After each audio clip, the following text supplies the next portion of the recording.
the streets of Kansas City from the very beginning of our city to now, and all the beautiful designs we have across this great city, and especially this one. When it goes on, it represents such a great part of Kansas City, and named after probably one of our most famous and endearing people, Anita Gorman. So I just want to say thank you for coming, thank you for being a part of our city, and I want to introduce my colleague, Nathan Willett. Thank you, Kevin. It's great being in the city of fountains. Today it's the Windy City as well. I want to say a couple things about two Northland Kansas City legends, Miss Gorman and Mr. Williams. I had the pleasure of driving Mr. Williams today, picking him up and coming over here. He is the original designer of this fountain.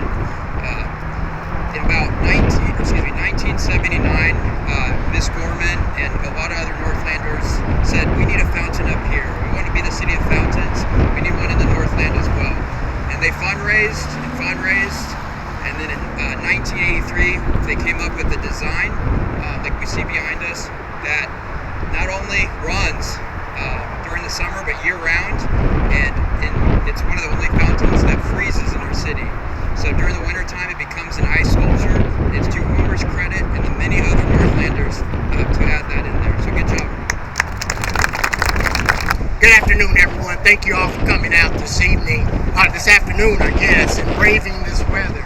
The wind is awful strong, and thank God that the rain held off. But I just want to say thank you to our Parks Department, to our previous Parks Board Commissioners, to our current Parks Board Commissioners, to all those who helped make this city a city of fountains. And I'm so proud to be part of this city and so proud to call this city home.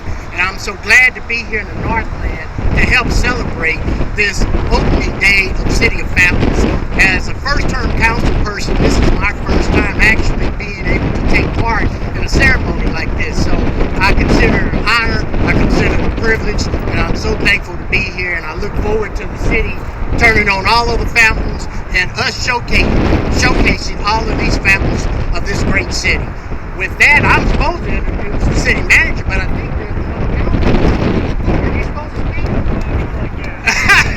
Okay, I'm going to turn it over to Councilman Wes Rogers, 2nd District. Wes Rogers, 2nd District. I heard Councilman Willett talking about Chicago being the Windy City. It's the Windy City not because it's a windy city, but because the politicians talk too much, and I'm not going to do that. But I will introduce you to our city manager, who's been very good at a lot of things in the city, but especially working with the Parks Department to bring us days like today. So, city manager, come on up. Thank you, everyone. The real thanks for events like this goes to our Parks team. We have so many people day in and day out are out here making sure the grass gets cut, the plants get planted, the fountains are in working condition. This is an immense operation, and nothing like this can be successful without that team. We've got a lot of celebrities here on the park side. We've got our current director, Chris Cotton. We've got our current board members. We've got past board members here, Jack and Scott. Thank you all for everything that you've done for the years of Kansas City to make it great. One of Kansas City's best assets is our park system here. And what makes our parks such a jewel are the fountains that we find in them. Thank you, City Manager Platt, for all of you've done to support the Parks Department. I look forward to continuing to work with you to expand the services that our department provides to our residents across the city, both in our parks and our public spaces, and also with respect to our recreational offerings. Thank you also to Mayor Lucas for his leadership of Kansas City, and specifically for supporting the Parks and Recreation Department, and today it's fountains. The push to design fountains in Kansas City was sparked by George Kessler, an urban planner, during the City Beautiful movement of the 1890s. The oldest working fountain in the city, located at 9th and Paseo, was designed by Mr. Kessler and bears the names of 13 women who made notable contributions to the city. I'm excited to honor such another remarkable woman, Anita Gorman, here today. I am Beth Hayden, and I am the president of the Parks and Recreation Board of Commissioners. I have a few folks I want to thank today. I'll join in my thank yous for our park staff, who are led by Director Chris Cotton and his deputies Richard Allen and Brad Clay, who's also here. You may know that we have 221 parks, over 100 miles of parkways and boulevards, and 47 fountains in our city, and our park staff oversees all of them. I'm so grateful for their tireless efforts day to day to keep our city beautiful. Next, I want to thank my fellow commissioners, Tom Garentz, who's here, Stephanie Smith, DePriest Taylor, and Pat Contreras. We've got some former commissioners as well. In the 6 months that I have served on this commission, I've seen firsthand just how much time and energy goes into this position, and I'm so appreciative to have such dedicated community members serving alongside me. I want to thank all of our volunteers who keep our public spaces clean.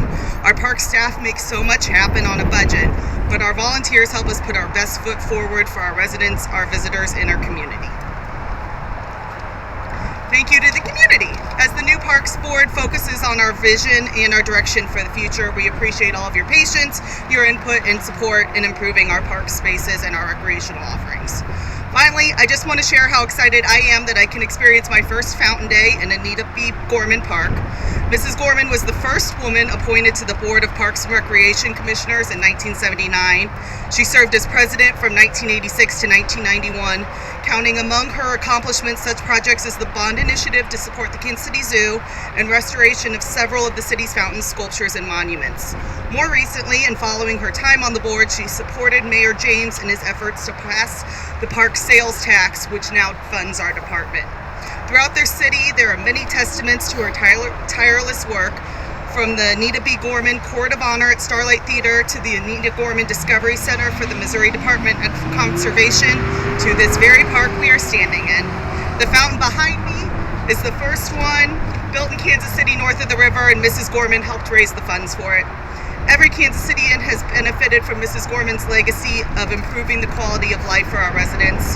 On a personal note, I am lucky to have been the recipient of Mrs. Gorman's and her family's mentorship and friendship. And I hope that at the end of my term on the Parks Board, I have accomplished even a small percentage of what Mrs. Gorman has done for the city. I am now honored to introduce the president of the board of the City of Fountains Foundation, Mark McHenry. Mark is the former director of the Parks and Recreation Department, and we are so grateful for his continued service. The City of Fountains Foundation was established in 1973 and provides critical support to the Parks and Recreation Department to keep up and maintain all of these fountains that we are here to celebrate today. We are extremely thankful for their partnership.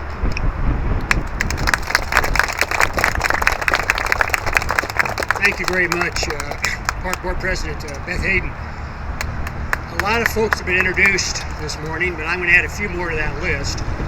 Dave Mecklenburg, former commissioner of the Park Board, here with Jack Howell and Tom. Also, I want to point out Heidi Markle, who's here this morning from Parks and Recreation. She heads up marketing for the department. And Jesse Frazier, who's on a camera somewhere, taking pictures, part of our park department. And a guy named Ed Shaw is back there, under the trees, by the fountain pit. He's going to be turning the fountain on in a minute. He heads up our maintenance operation. It's been said the City of Fountains Foundation was established, and it was mentioned earlier, this is the 51st year we've been doing Fountain Day. Simple math will tell you that's 1983. When the foundation was formed in 1983, they also started to work for naming Kansas City the City of Fountains. It became the name, it became the nickname, it became the brand. So we're going to keep it the City of Fountains. So that goes back to 1983. It was also said, of course, that Homer designed this 41 years ago, so there again, that's 1983 as far as the time is concerned. I also will mention, now that we're north of the river doing fountains, this one was well done by Homer, but it doesn't have any sculpture in it, which is okay. It looks good. But a mile south of here is a children's fountain, which is another fountain being turned on today that has 5 pieces of beautiful sculpture in it. Tom Corbin is here today. Tom is the designer of all that bronze. And that got built with the same efforts from Anita Gorman and Charles Garney. They did this in '83. They didn't rest. It took another 10, 11 years. They built that one down at that location too. So it's another big part of the history of the park system. City of Fountains Foundation, several board members. I see Jim Coulter over there. I see Gwen Royal over there. I see Whitney Sweeney. I see Sherry Hartnett, and I see Joni Shields back there. They brought a tent out today, which, as you can see, is blown away. The table's still there. And the reason they did that, they have some merchandise. Last year we celebrated our 50th anniversary of the City of Fountains. We have books, we have puzzles, we have other merchandise. Buy that stuff. That's how we raise money. That's a big part of what we do. You can also go to our City of Fountains website, City of Fountains Foundation, and you can make a donation. These fountains don't maintain themselves. Obviously it takes a lot of work. We sometimes joke about a fountain year being like a dog year. It's like 7 and 1. The city, seven times 40, what's that, 280 years, is that what that is? So that's about the age of most fountains that are in Rome right now. So we need to take care of our fountains. So we need support from the public sector, the community. The Fountains Foundation is more than happy to help raise money privately if these guys can raise some money from the city side. So that's how that works. It's called a public-private partnership to take care of these fountains. I also want to give a shout out to Terry Reiner, who's here today. Terry's a former director of Parks and Recreation, who's joined us this afternoon. So with that, I will say one other thing. We talk about fountains throughout the city and how important they are to our prestige, our honor, and what we do. As you travel the city, you'll see several landmarks and attractions in the city that also have fountains. If you look at the Liberty Memorial, it has 2 fountains. If you go to Union Station, you'll see that it also has a fountain. It's very high profile. Starlight Theater has fountains. Both sides, east side, west side of Starlight Theater. Kauffman Stadium has a fountain. Crown Center has a fountain. And there's also a fountain now we're working on the 10th and Main that needs some work done to it. So Lori Bowman has joined our board. She designed that fountain, the 10th and Main. So now that's another one that one needs some attention. So a lot of these fountains need attention. They need the community support. And so we appreciate everybody being here today. Enjoy the rest of your day. And I think we're going to turn this fountain on. Is that the plan?